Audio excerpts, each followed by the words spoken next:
भारत दर्शन एक आवाज की टीम से राम जन्मभूमि मंदिर में राम सीता के प्राण प्रतिष्ठा को लेकर 22 जनवरी को माननीय प्रधानमंत्री नरेंद्र मोदी के कार्यक्रम में उपस्थित होने को लेकर उत्तर प्रदेश के मुख्यमंत्री योगी आदित्यनाथ से भारत दर्शन एक आवाज की टीम से सीधी बातचीत की प्रमुख झलकियां।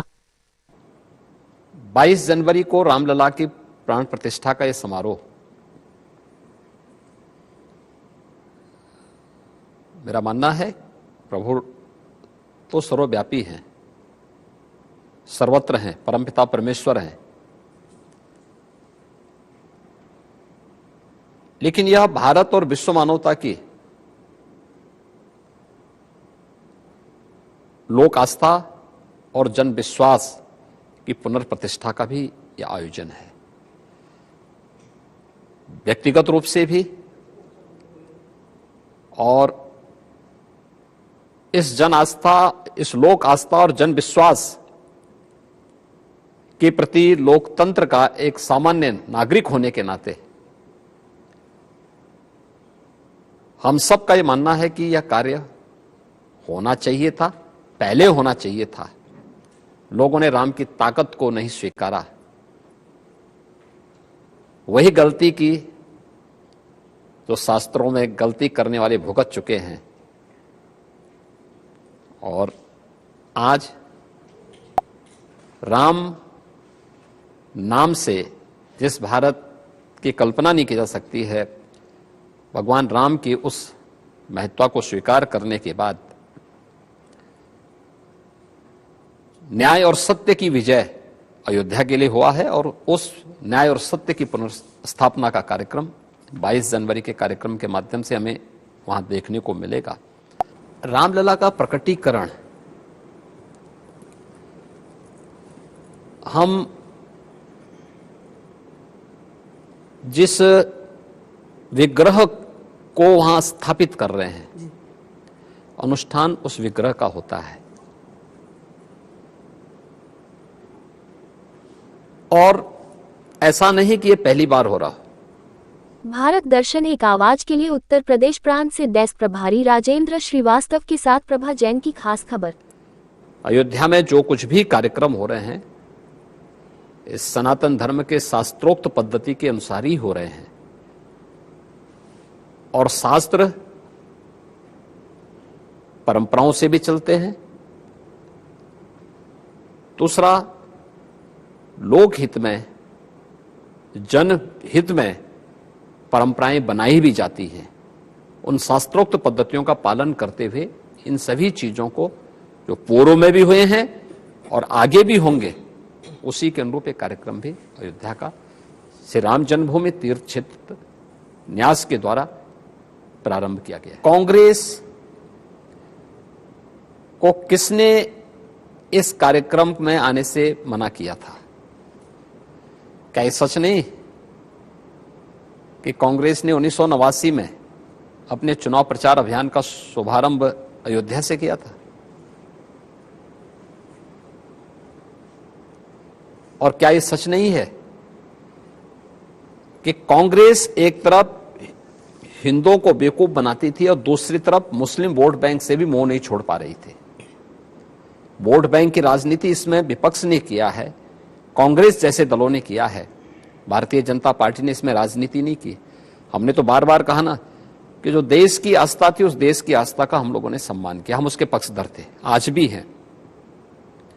और जो भी लोक आस्था का सम्मान करेगा वो जन विश्वास पर खरा उतरेगा। हिंदू परंपरा में, सनातन धर्म की परंपरा में मकर संक्रांति के बाद सूर्य नारायण के उत्तरायण में आने के उपरांत शुभ मुहूर्त आते हैं कार्यक्रमों के, और उसी को मान करके शास्त्रोक्त पद्धति से यह कार्यक्रम किया गया। हमने हर धर्माचार्य को, हर आचार्य को, तीर्थ क्षेत्र ने उन्हें आमंत्रण भेजा है और मुझे लगता है कि यह अवसर श्रेय और प्रेय का नहीं है, यह अवसर मान अपमान का नहीं है। चाहे मैं हूं, एक सामान्य नागरिक है, या इस देश का बड़ा सा बड़ा धर्माचार्य, कोई भी प्रभु राम से बड़ा नहीं है। हम सब राम पर आश्रित हैं, राम हम पर आश्रित नहीं है। हमें इस बात को ध्यान में रखना होगा, और राम से बढ़कर के कोई नहीं। हम सब की व्यवस्था राम के बगैर नहीं चल सकती। वे प्रभु पे विश्वास था, अटूट विश्वास था कि अगर राम सेतु का निर्माण हो सकता है तो राम मंदिर का निर्माण भी होगा। और इसलिए उसके पहले, प्रभु के आगमन के पहले दीपोत्सव तो होने ही चाहिए। आखिर दीपावली का आयोजन तो इसीलिए होता है। और सरकार आई, ये मेरा सौभाग्य है कि आदरणीय प्रधानमंत्री जी की प्रेरणा से हम लोगों ने दीपोत्सव के आयोजन के साथ साथ वहां की बुनियादी सुविधाओं में सुधार करना प्रारंभ कर दिया था। चाहे वह राम जी की पेड़ी हो, गुप्तार घाट से लेकर के राम जी की पेड़ी नए घाट तक के निर्माण का कार्यक्रम हो, वहां की स्वच्छता का कार्यक्रम हो, वहां की फसाड की व्यवस्था हो, या अन्य सभी कार्यक्रमों को हमने किया।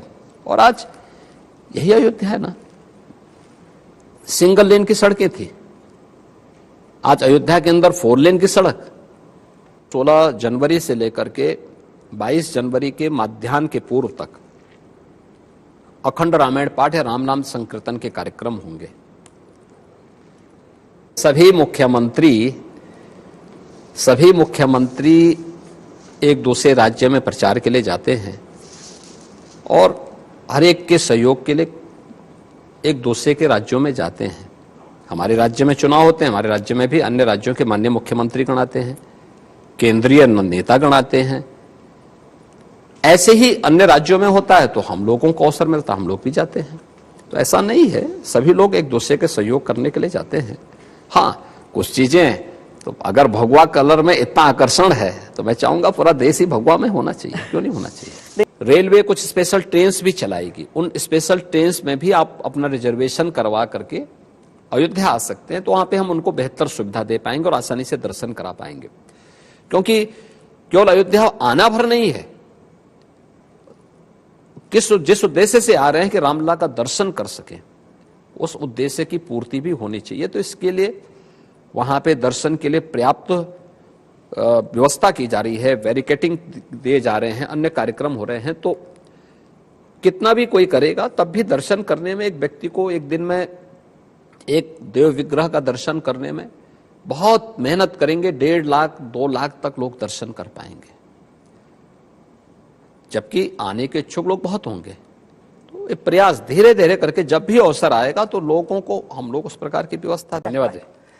भारत दर्शन एक आवाज के लिए उत्तर प्रदेश प्रांत से डेस्क प्रभारी राजेंद्र श्रीवास्तव के साथ उत्तर प्रदेश की प्रांत प्रभारी सह कैमरामैन प्रभा जैन की खास खबर। भारत दर्शन एक आवाज मीडिया न्यूज चैनल सच की बात सच के साथ एक नई बुलंद आवाज बनकर रह गई है। भारत दर्शन एक आवाज मीडिया चैनल पर सबसे तेज, सबसे आसपास के ज्वलंत मुद्दों और ज्वलंत खबरों को सबसे पहले सबसे तेज देखने के लिए चैनल को सब्सक्राइब, लाइक, शेयर करना न भूले। अवश्य करें। धन्यवाद। आपका दिन शुभ और मंगलमय हो।